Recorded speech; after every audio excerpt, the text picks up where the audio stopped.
Les difficultés augmentent, l'adversité également, entre Jésus et les pharisiens. Ce qui ressort particulièrement de ce passage d'évangile, du quatrième évangile de Jean que nous venons d'entendre, en fait, tient dans cet ultime verset que nous avons entendu. On cherchait à l'arrêter, mais personne ne mit la main sur lui, parce que son heure n'était pas encore venue. On entend comme en écho, cet autre verset, ces autres paroles de Jésus, toujours dans le quatrième évangile: «Nul ne prend ma vie, mais c'est moi qui la donne». Voilà.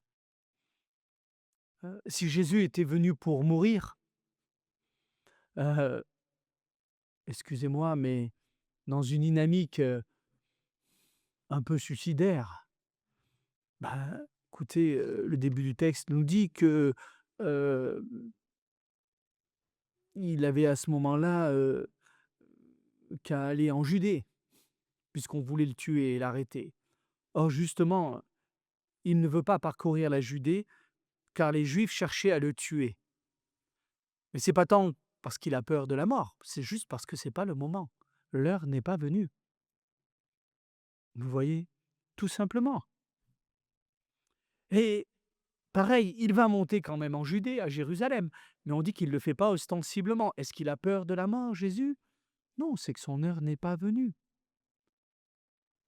Son heure n'est pas venue, ce n'est pas le moment. Et de la même manière dans le temple, là, ce n'est pas de lui, mais on a l'impression que c'est comme s'il y avait des événements extérieurs, heu, vous voyez, qui sont là. Il est au temple, au cœur du temple, facile à arrêter, et Jean insiste en disant: «On cherche à l'arrêter, mais on n'y arrive pas. Personne ne met la main sur lui parce que son heure n'était pas encore venue». Ce n'est pas l'heure. Ce n'est pas encore l'heure de sa passion, de sa mort sur la croix. Ce n'est pas encore l'heure du salut. Quelque chose de très étonnant ici, de déroutant même, lorsqu'on suit Jésus, dans les évangiles. Et je pense que nous avons peut-être une idée à retenir de ce texte-là, qui tient dans ce verset: «Personne ne mit la main sur lui, parce que son heure n'était pas encore venue». Je reviens sur ce verset.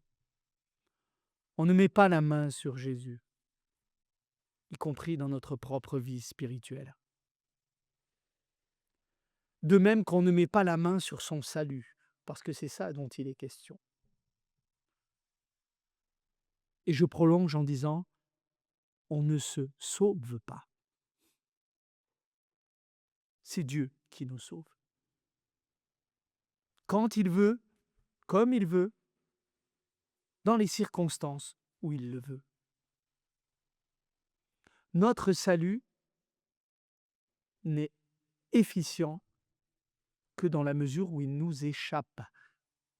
C'est-à-dire où on le remet tout entier dans les mains de Dieu. Il peut y avoir un côté iconoclaste à ce que je vous dis là.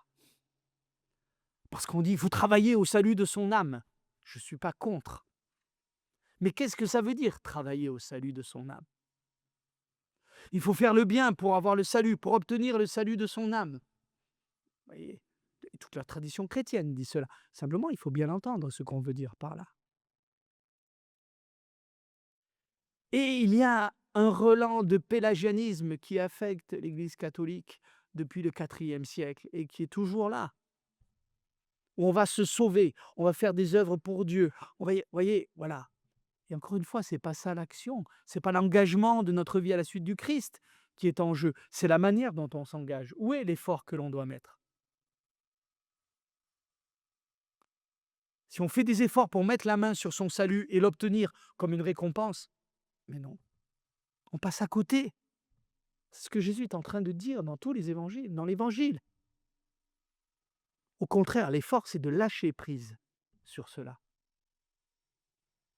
et de remettre à Dieu notre propre salut. Et ça, je pense, que ça demande un réel effort.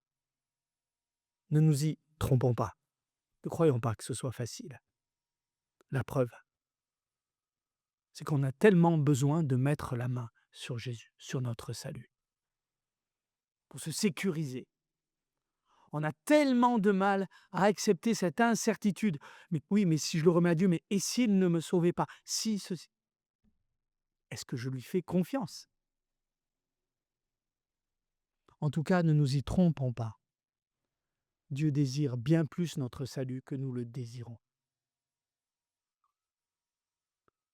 Donc, nous sommes peut-être, je pousse le bouchon, mais vous me comprenez, nous serions peut-être les pires ennemis du salut de notre âme, en voulant trop notre salut. Vous savez, c'est comme dans l'Ancien Testament.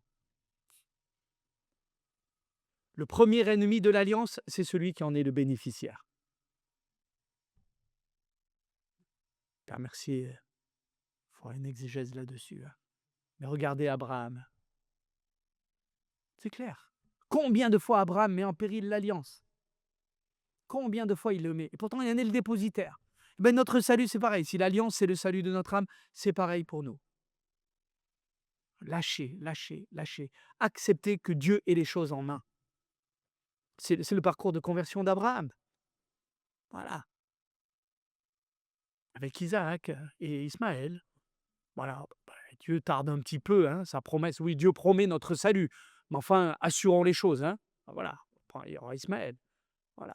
Et puis en Égypte, avec Pharaon, on lui donne Sarah, etc. Enfin, voilà, etc. On est comme ça. Si je fais le parallèle avec nous, c'est ça. Et les apôtres, c'est comme ça. On a tout quitté pour te suivre. Qu'est-ce qu'on aura, substance? On en a tellement fait pour toi quand même, Seigneur. Enfin, qu'est-ce qu'on va avoir comme récompense? La récompense, tu l'as, tu es avec moi. Le salut, c'est de vivre avec Jésus. Voilà, alors à ce moment-là, il est déjà là. Eh bien, demandons cette grâce au Seigneur. Le carême, oui, demande des efforts. Encore faut-il les mettre au bon endroit, sans doute. Le carême est un moment où, justement, nous sommes invités à lâcher, lâcher, lâcher. Et si c'était jusqu'à aller lâcher, vous voyez, ce désir même, vous voyez, de tenir notre salut en main. Pardon, hein, vous voyez ce que je veux dire. Je ne suis pas en train de dire qu'il ne faut pas désirer être sauvé, qu'il ne faut pas désirer être... Mais, mais de la bonne manière. Lâcher le fait de faire notre salut. Voilà, non. Laissons Dieu faire. Et cela, il nous le redit à chaque Eucharistie. Alors présentons-nous comme des pauvres devant lui, dans la confiance, la foi. Et soyons sûrs, encore une fois, que nous avons là la sécurité la plus absolue de remettre notre salut vraiment entre les mains de Dieu, parce que lui le désire bien plus que nous ne le désirons nous-mêmes pour nous. Amen.